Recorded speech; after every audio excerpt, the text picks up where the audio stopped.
Hey folks, Weacro here, just doing a quick video about something I saw on the internet that has pretty much the gaming community up in a riot. Um, so apparently Xbox released a press, I guess, release or something of that estate out to the internet, and I took the time and I decided to read it and see what it was all about. And I have to say, Microsoft really shot themselves in the foot this time. I mean, it is ridiculous. I seriously hope this isn't serious. Like, I hope they're trolling us this whole time. They're like, oh, psych, we got you. Like, I really don't care about which console does which and which generation.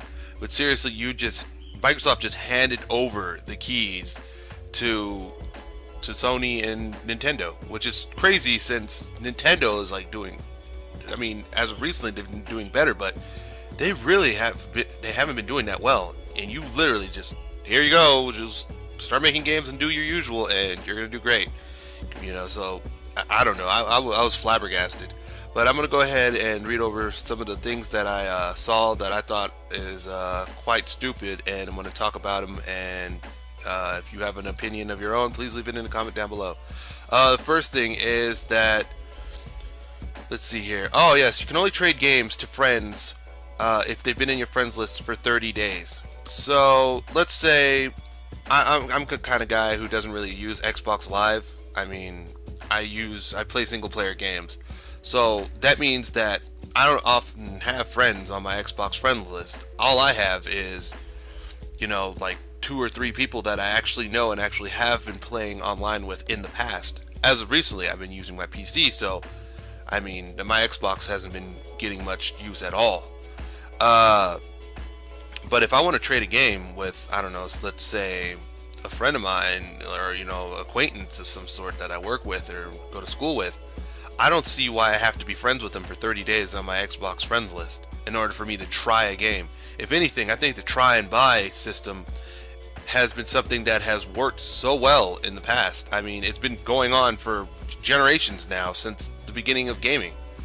And I mean, for instance, I could pick up, this game here, Fire Emblem Awakening, which I haven't even opened yet. I need to get to that. I can get Fire Emblem Awakening, and let's say random friend number 1 comes up and say, "Hey, I see that you're playing this game. I noticed that you took a break. Let me play it." So I'm like, "Oh yeah, go ahead, man. Try it out." He gets a couple days to play it, and then he releases it, or excuse me, not releases it. What the hell am I talking about? He plays it, then he goes out to the store and buys it, and he likes it. So I fail to see what this whole you having to have friends for 30 days, like, oh, you can trade it, but only with your best friends. It's like, dude, I don't even play online, so what makes you think that the whole online aspect is silly enough, which we're about to talk about here in a minute. But I think I should be able to have the right to trade my game whenever I want to whoever I want for however long I deem necessary. I mean, I bought the game, it's my right. Next thing, actually, we'll talk about the internet. You have to be connected at least once every 24 hours to the internet, or your Xbox will not work. Now, this I found most upsetting as a former military member. Serving in the military, I deployed twice, and one time I brought my PS4. Or actually, I bought a PS4 while I was over there. I bought my PS4 while I was in Afghanistan, and I found it awfully, like, I thought it was awesome. Be honest with you, I thought it was like, I mean, you had a hard day at work, you did a 12-hour, 16-hour shift, and you just, had your Xbox there, you fire it up, hook up your, little monitor, and you play for a little while, and just unwind. It was a little piece of home that I had. But now with Xbox One, it's just like, oh no, I guess, you don't have internet for 24 hours. And one thing about the internet up there is they made it to where your Xboxes and things like that will not hook up, only your laptops and your other systems. So unless you know a workaround, then you're not going to be able to play Xbox at all. So I mean, places like the USO or any kind of recreational center that had PlayStations or Xboxes won't be able to have Xbox One for people to enjoy, because they have to be connected to the internet once every 24 hours. I mean, let's not even talk about the people who live in rural areas. They are the ones who get it the worst too, because they actually live in the United States. They see these games being sold in their stores, yet they cannot play them because they don't have money enough for the internet, or that the connection in the area isn't up to speed with what's in the major cities. Like I have fast internet, or at least I like to think so, that it works time and time again.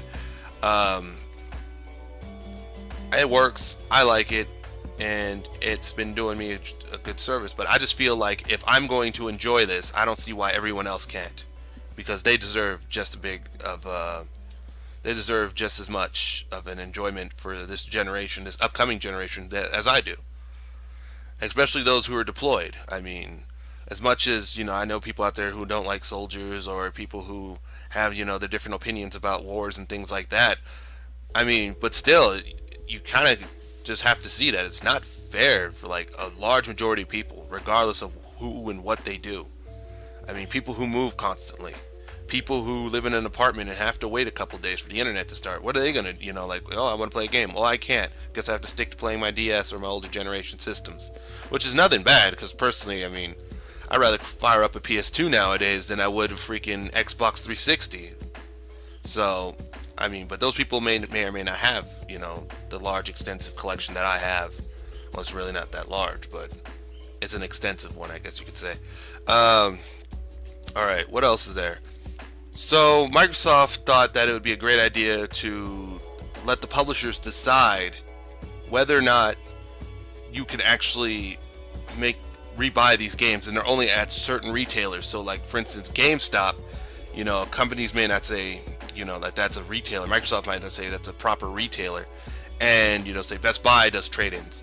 So now you just lost competition. These small little game stores like Game King up in Lawton, Oklahoma, shout out to you guys, or like smaller game stores in my area, they won't be able to survive this, because you're essentially just ruining small businesses by doing this, and also you're just ruining the fact that you just got rid of all competition. So the $35 trade-in that I have, it's probably only worth $7 now, because there's no competition from other companies to get these games and sell them back to the general populace.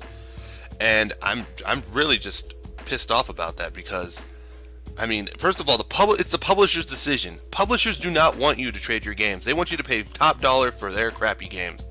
I mean, 90% of the games you play nowadays, like Call of Duty, Battlefield, are just, I mean, to be honest, are just essentially brown and gunmetal gray games. That's it. Like, they're just playing games that are simple and have a quick reward system that just might make you want to keep playing. I mean, I'm guilty of playing these games, when I'm bored myself. I'm not saying that I'm doing this because, I'm making this video saying I'm better than any of these people. I'm just saying that these publishers, they want you to pay for a game, like, for instance, Medal of Honor Warfighter didn't do well, wasn't that great a game. But imagine, you cannot sit there and have your friend borrow that game if the publisher doesn't choose to. And this is EA. So EA does not want you to trade. I would kick my own ass if EA said, hey, yeah, we're allowing people to trade games.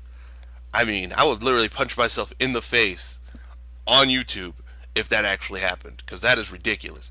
Like, EA, Activision, really just those two companies I cannot see giving the ability to trade to other people. It's silly. They were like, well, okay, well, you put it in this new system, you won't be able to use it because you got to pay a fee. Now, you could trade games to other things. The thing is, you got to pay a fee now.